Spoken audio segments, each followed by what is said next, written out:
Once upon a time, a cheerful young girl named Karen lived with her mother in a tiny house.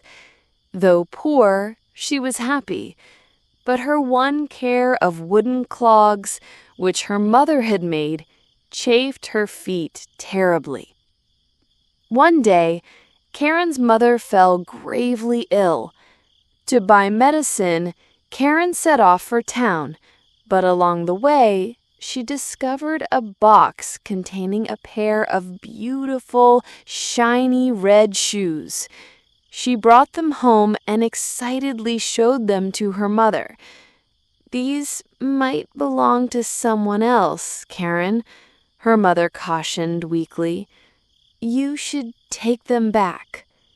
Stubbornly, Karen insisted that because she found them, they were now hers.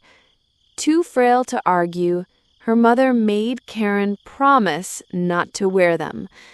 The girl reluctantly agreed, hiding the shoes beneath her bed. Months passed, and one day, Karen returned home to find that her mother was gone. She had passed away and become a star in the night sky.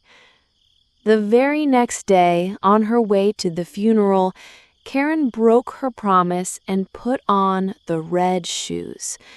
The mourners at the cemetery were appalled by her disrespect. It was there that a good-hearted, wealthy old woman saw the newly orphaned girl and, taking pity on her, decided to adopt her. Karen went to live in the old woman's grand house, but she refused to take off the now dirty red shoes.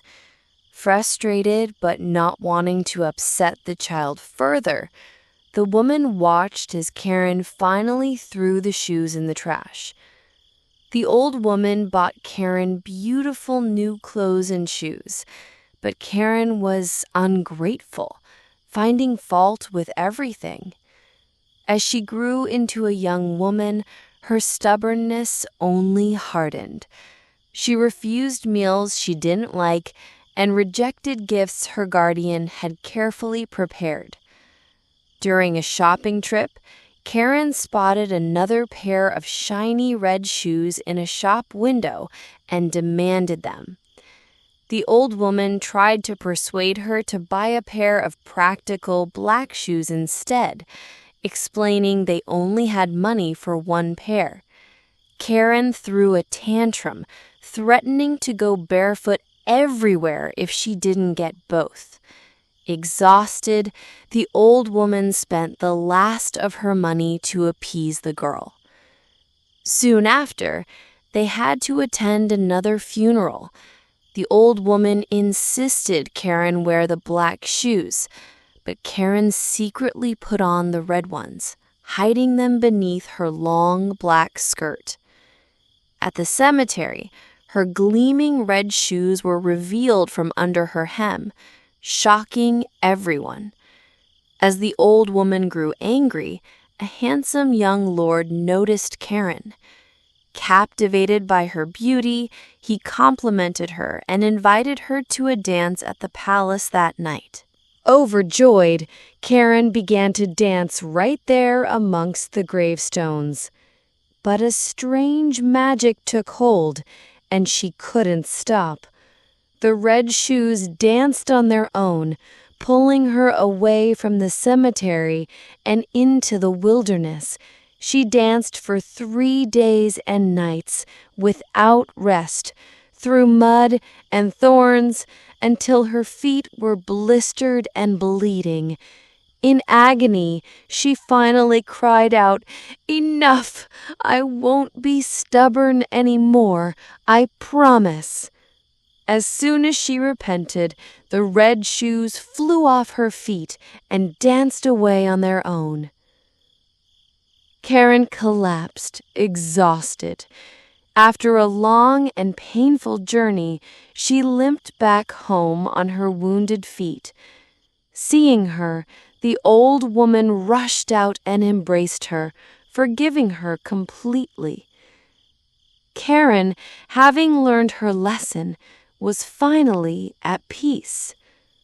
Sometime later, the same young lord came to her door.